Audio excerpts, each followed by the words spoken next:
도널드 트럼프 대통령이 세계에서 가장 위험한 최악의 도시라며 시카고에 군 투입이 임박했음을 다시 밝혔습니다. 시카고 시장과 주지사는 물론 주민들 대부분도 완강한 반대 의사를 밝히고 있습니다. 연방항소법원은 트럼프 대통령이 불체자들을 사법 절차 없이 추방하면서 근거로 제시했던 적국국민법은 이민자 추방에 적용할 수 없다고 판결했습니다. 시민권 시험에 합격한 영주권자가 최근 이민 단속에서 체포된 것으로 드러나 영주권자도 더 이상 안전하지 않다는 위기감이 커지고 있습니다. 샌프란시스코 공항에서 입국 심사를 받다가 억류돼 이민자 구치소에 수감 중인 한인 영주권자 김태응 씨에 대한 추방재판 종결 신청이 받아들여지지 않았습니다. 김 씨는 구금된 상태에서 재판을 받게 됐습니다. 지난 5월 워싱턴주에서 5세 딸을 폭행해 숨지게 한 혐의로 체포된 20대 한인 아버지에게 살인 혐의가 추가될 것으로 보입니다. 검시소 부검 결과가 살인으로 나왔습니다. 이상은 오늘의 주요 뉴스입니다. 시청자 여러분 안녕하십니까? KBN 뉴스입니다. 도널드 트럼프 대통령이 시카고에 연방 군대 투입이 임박했음을 다시 밝혔습니다. 시카고 시장과 주지사는 물론 주민들 대부분도 완강한 반대 의사를 밝히고 있지만 트럼프 대통령은 세계에서 가장 위험한 최악의 도시라며 강행 의지를 나타냈습니다. 트럼프 대통령은 어제 SNS 트루스 소셜에 지난 주말 동안 시카고에서 최소 54명이 총격을 당했고 8명은 사망했다. 앞선 2주도 비슷했다며 시카고는 세계에서 가장 위험한 최악의 도시라고 적었습니다. 군대 투입을 반대하고 있는 제이비 프리츠커 일리노이 주지사를 향해서는 도움이 절실한데 그는 아직도 그것을 모른다고 비판했습니다.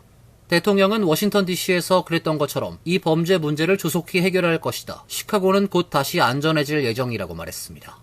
워싱턴 DC에서 그랬던 것처럼 시카고에도 주 방위군을 투입해 치안 유지 업무에 투입하겠다는 의중을 재확인한 것입니다. 트럼프 대통령은 어제 오전 또 다른 게시글에선 시카고는 전 세계의 살인 수도라고 강조했습니다. 시카고 치안 문제를 부각해 군 병력 투입에 대한 긍정 여론을 끌어올리려는 의도로 풀이됩니다. 프리츠커 일리노이 주지사는 물론 브랜던 존슨 시카고 시장 역시 도심 내 군대 투입은 안 된다는 입장을 밝히고 있으나 트럼프 대통령은 치안 개선을 명목으로 병력 투입을 강행할 것으로 예상됩니다. 트럼프 대통령은 앞서 군 병력 등 투입을 통해 워싱턴 DC 범죄율을 사실상 제로에 가깝게 낮췄다며 시카고, 로스앤젤레스, 뉴욕, 볼티모어에 대해서도 군 투입 가능성을 밝힌 바 있습니다. 이처럼 주요 도시에 군 병력 투입이 임박한 가운데 법원이 지난 6월 캘리포니아주 LA 이민자 단속 업무에 주 방위군을 동원한 것은 위법하다고 판결했습니다. 워싱턴 포스트에 따르면 찰스 브라이어 캘리포니아 북부 연방지법 판사는 어제 주 방위군을 국내 법 집행 업무에 투입한 것은 연방 법인을 위반한 것이라고 판결했습니다. 법원이 LA 시위 관련 주 방위군 투입 조치가 불법이란 판결을 내놓은 것은 이번이 두 번째입니다. 브라이어 판사는 지난 6월에도 트럼프 대통령이 주 방위군 통제권을 행사하는 것은 수정헌법 위반이라 배치를 중단해야 한다고 판결했습니다. 다만 항소법원이 본안 판결까지 원심 효력을 중단하면서 즉시 적용되진 않았습니다. 당시 판결이 주 방위군 통제권에 관한 것이었다면 이번 판결은 주 방위군을 국내 법 집행 업무에 투입한 것이 적법하냐는 문제를 다뤘습니다. 브라이어 판사는 위법하다고 판단했지만 LA에 남아있는 주 방위군 300명을 즉시 철수해야 한다는 의미는 아니라고 판시했습니다. 이번 재판은 게빈 뉴섬 캘리포니아 주지사가 트럼프 행정부를 상대로 제기한 소송의 일환입니다.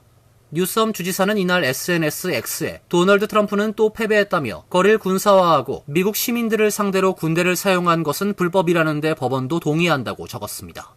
브라이어 판사는 이번 판결이 캘리포니아주에 국한된 것이라고 밝혔으나 트럼프 대통령이 주 방위군 투입을 강행할 경우 해당 지역에서 비슷한 반발을 마주할 가능성이 있습니다. 연방항소법원은 트럼프 대통령이 불체자들을 사법 절차 없이 추방하면서 근거로 제시했던 적국국민법은 이민자 추방에 적용할 수 없다고 판결했습니다. 1,000만 명이 넘는 불체자들을 신속하게 대거 추방하려는 트럼프 행정부의 추방 정책이 일격을 당했습니다. 연방 제5항소법원은 불체자들을 사법 절차 없이 곧장 추방하면서 근거로 제시했던 적국국민법과 관련해 이민 추방에 적용할 수 없다고 판결했습니다. AEA는 1798년 제정된 법으로 어느 나라가 미국을 침입할 때 이 적성국 국적의 체류자들을 정상 절차 생략하고 미국에서 축출할 수 있도록 한 법입니다. 2차 대전 때 독일 국적인들을 쫓아내고 또 진주만 공격의 태평양 전쟁 발발 직후 일본계 미국 국적자들을 캘리포니아주 일정 지역에 강제 수용 격리하면서 사용됐습니다. 트럼프 정부는 불법 이민자들을 추방하는 과정에서 이민 재판 등 사법 과정을 건너뛰기 위해 적국 국민법을 꺼내들었습니다. 특별한 법인 만큼 대상 불체자는 베네수엘라 갱단원 의심자로 국한했습니다. 하지만 지난 4월의 연방법원 1심 판결에 이어 항소심에서도 갱단원으로 의심되는 베네수엘라 불체자가 미국 영토를 침입했다는 증거가 없다면서 적국 국민법으로 미국 내 이민 시도자들을 적법 절차 생략으로 신속 추방할 수 없다고 판시했습니다. 정부는 연방 대법원에 상고할 것으로 보입니다. 시민권 시험에 합격한 영주권자가 최근 이민 단속에서 체포된 것으로 나타나 영주권자도 더 이상 안전하지 않다는 위기감이 커지고 있습니다. NBC 뉴스에 따르면 캘리포니아 스튜디오 시리에서 풍선업소를 운영하는 이란계 이민자 후샹 아그다 씨는 약 한 달 전 아내 샤랄의 모가담이 시민권 시험을 치른 뒤 이민국에 인터뷰에 나갔다가 ICE에 의해 구금됐다고 밝혔습니다. 그는 아낸 영주권을 가지고 있었고 시민권 시험에도 합격해 선서식을 기다리고 있었다며 범죄자가 아니다고 말했습니다. 그는 이란에서 태어난 아내가 최근 이란을 방문한 것이 구금의 이유라고 믿고 있다고 전했습니다. 이에 대해 ICE 대변인은 NBC에 보낸 성명에서 모가담이 이란 국적자로서 아직 미국 시민이 아닌 상황에서 신분 관련 문제와 범죄 전력이 있다는 등의 이유로 추방 대상에 해당한다고 주장했습니다. NBC가 ICE의 공개 및 내부 자료를 분석한 바에 따르면 트럼프 2기 임기 시작 이후 8월 31일까지 ICE 구금시설에 수용된 이민자는 약 6만 930명에 달했습니다. 한편 연방 상원은 영주권자를 포함한 비시민권자를 대상으로 단순 음주운전도 유죄 판결 시 추방시킬 수 있도록 하는 법안 표결을 앞두고 있습니다.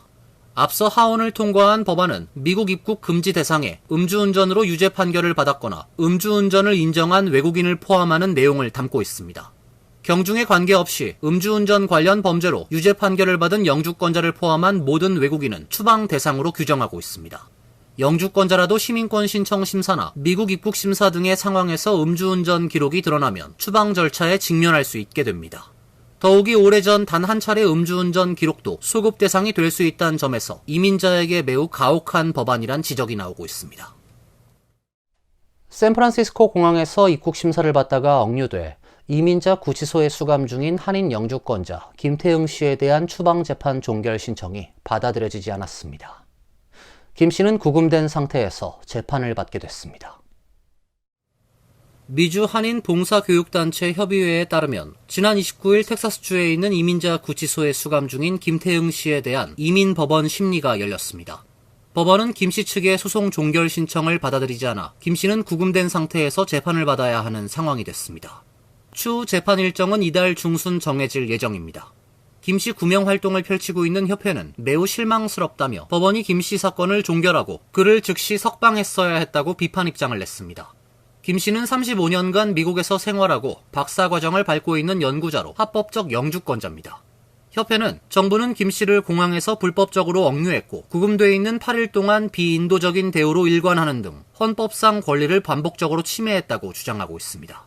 정부 적법 절차 위반은 김 씨에 대한 모든 혐의가 취하되고 그가 즉각 석방돼야 한다는 점을 분명히 보여준다고 밝혔습니다. 협회는 이날 심리 종료 후 김 씨와 대화하며 그에게 쏟아진 응원 메시지를 전했다고 밝혔습니다.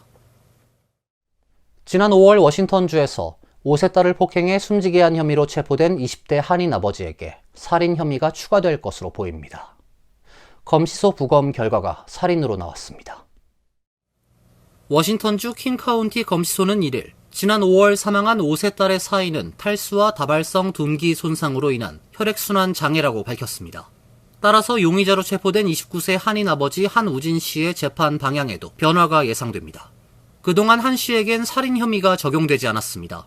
검찰이 수사 과정에서 입증 가능한 혐의만 기소하겠다는 방침을 밝혔기 때문입니다. 하지만 검시소가 공식적으로 한 양의 사망 원인을 살인으로 규정한 만큼 검찰은 추가 증거를 바탕으로 기소 내용을 변경할 가능성이 높아졌습니다. 한양 사망 사건은 지난 5월 29일 페더럴웨이 캠퍼스 드라이브 소재 글렌팍 아파트에서 발생했습니다. 당시 한 씨는 911에 전화를 걸어 비상 상황이라며 딸이 숨을 쉬지 않는다고 신고했고 현장에 출동한 경찰은 한 씨가 딸에게 심폐소생술을 하고 있는 모습을 발견했으나 한 양은 이미 의식을 잃은 상태였고 이마와 뺨, 턱에 심한 타박상과 열상이 있었습니다. 한 양은 병원으로 옮겨졌지만 결국 숨졌습니다. 경찰 수사 결과 한 씨는 보온병 형태의 금속컵이나 막대기 등으로 딸을 지속적으로 폭행해온 것으로 드러났습니다. 또 사건 전날 아이가 변기 이용 중 배변 실수를 하자 복부를 수차례 주먹으로 때린 사실도 진술했습니다. 또한 아이의 손을 밧줄로 문 철봉에 묶고 발은 수건으로 변기에 묶은 채 약 3시간 동안 방치한 사실도 확인됐습니다. 사회보장연금을 총괄하는 SSA가 온라인 서비스를 확대합니다. 앞으로 주소를 변경하거나 소셜시큐리티 카드 등을 재발급받기 위해 사회보장국을 직접 방문해야 하는 번거로움이 사라지게 됩니다. 온라인 매체 AL.com 등에 따르면 사회보장국은 이달 말부터 주요 민원 온라인 서비스를 확대합니다. 특히 사회보장국 웹사이트인 마이 소셜 시큐리티 계정 가입을 독려해 우편 안내를 이메일 안내로 전환한다는 방침입니다. 우편으로 발송하는 연금 개인 수표도 분실 등을 예방하기 위해 은행 계좌이체 또는 특별카드 자동 적립으로 바꾸고 있습니다. SSA에 따르면 현재 웹사이트에 계정을 만든 가입자는 약 9,700만 명입니다. SSA는 웹사이트를 통한 서비스를 24시간 확대해 사회보장 번호가 있는 누구나 쉽게 서비스를 이용할 수 있다고 전했습니다. 마이 소셜 시큐리티 서비스도 확대합니다. 계정을 만들게 되면 온라인으로 소셜 시큐리티 카드 재발급, 주소 변경, 연금 등 개인 청구 상태 확인, 은퇴 계산기, 각종 명세서 확인, 수급 자격 확인, 연금 수령 명세서 양식 확인 등이 가능합니다. 연중 무휴 마이 소셜 시큐리티에 접속해 시간대 제약 없이 다양한 서비스를 이용할 수 있습니다. SSA는 다만 고령의 연금 수급자 등에 한해 기존처럼 우편을 통한 연금 개인 수표 발송을 계속한다고 전했습니다. 현재 연금 수급자의 약 50%는 우편을 통한 개인 수표를 받고 있습니다. 마이 소셜 시큐리티 계정을 만들기 위해선 정부 통합 아이디를 먼저 만들어야 하며 통합 아이디를 만든 뒤엔 셀폰 번호 등을 통한 본인 확인 과정도 거쳐야 합니다. 내년도 뉴욕주 건강보험 인상률이 개인 보험은 평균 7.1%, 소기업 보험은 평균 13.0%로 확정됐습니다. 당초 보험사들이 요청한 인상률 13.5%보단 낮아졌지만 보험 가입자들에겐 큰 부담입니다. 뉴욕주 금융서비스국은 28일 보험사들의 2026년 보험료 인상폭을 최종 승인했다며 개인 및 소기업 보험 평균 인상률 승인 현황과 각 보험사별 내년 보험료 인상 승인 현황을 발표했습니다. 승인된 결과를 보면 먼저 개인 건강보험료 인상률은 평균 7.1%로 확정됐습니다.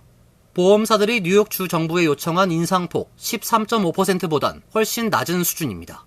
뉴욕주 정부가 승인한 올해 개인보험 평균 인상률 12.7%보다도 인상폭이 낮아졌습니다. 다만 보험사별로 차이가 있어 최종 인상률이 20.0%를 넘어서는 보험사도 있습니다. IHBC의 내년 개인보험 최종 인상률은 20.8%로 확정됐고 엑셀러스는 최종 인상률을 20.7%로 확정했습니다. 직원 100명 이하 기업을 대상으로 하는 소기업, 소그룹 건강보험에 대해서는 평균 보험료 인상폭이 13.0%로 결정됐습니다. 당초 보험회사들이 주 정부에 요구한 인상폭 24%보단 크게 낮은 수준이지만 인상률이 10.0%를 넘어서 올해 평균 인상률 8.4%보다 높아졌습니다. 소기업 보험 중에서는 CDPHP의 인상률이 22.1%로 가장 높았습니다. 뉴욕주 DFS는 의료비 상승과 약값 급등이 건강보험료 인상의 주요 원인이라고 밝히고 인상률 조정으로 개인 보험의 경우 1억 4,820만 달러, 소기업 보험의 경우 8억 1,080만 달러를 절감할 수 있도록 한 셈이라고 전했습니다. 이어서 간추린 소식입니다.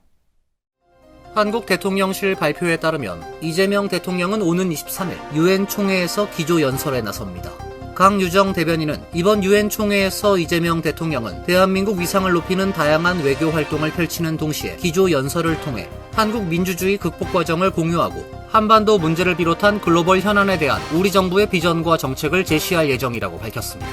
이 대통령은 대한민국 대통령으론 처음으로 UN 안전보장이사회 의장 자격으로 안보리 공개 토의를 주재하게 됩니다.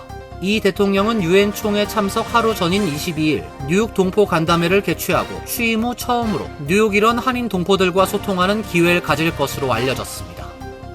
CBP는 국가별 관세율에 따라 $800 이하 우편물에 한해 건당 800에서 $200의 정액 관세를 부과한다고 밝혔습니다.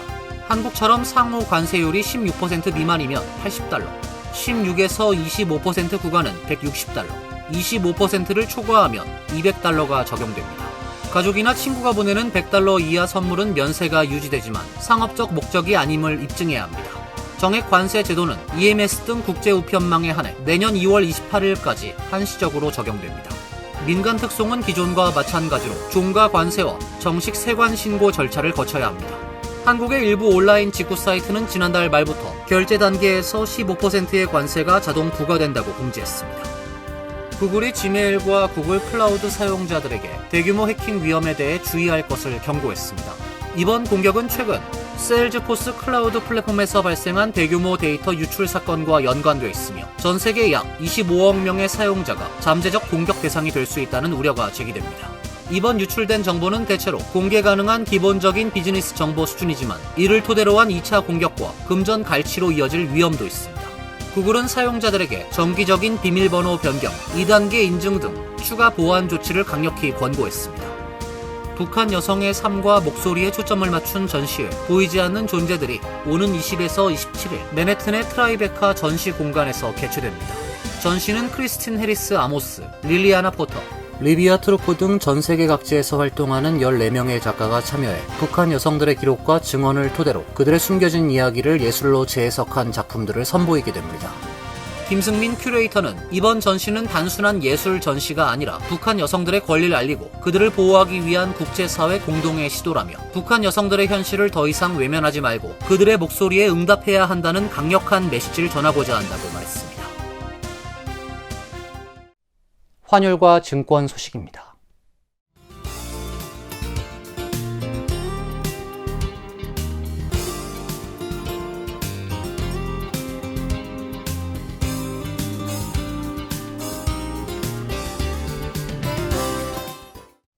이어서 날씨입니다.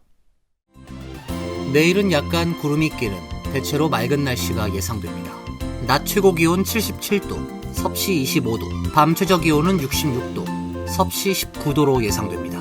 금요일도 대체로 맑은 날씨가 예상됩니다. 토요일은 구름이 많아지고 한두 차례 소나기가 내릴 것으로 보입니다. 이상으로 KBN 뉴스를 마칩니다. KBN과 함께 즐거운 시간 되시길 바랍니다. 동부 최대 한인방송 KBN이 제작하는 KBN 뉴스는 웹사이트 mykbn.com 그리고 유튜브와 페이스북에서 다시 보실 수 있습니다. 좋아요, 구독, 알림 설정은 뉴스 제작에 큰 도움이 됩니다.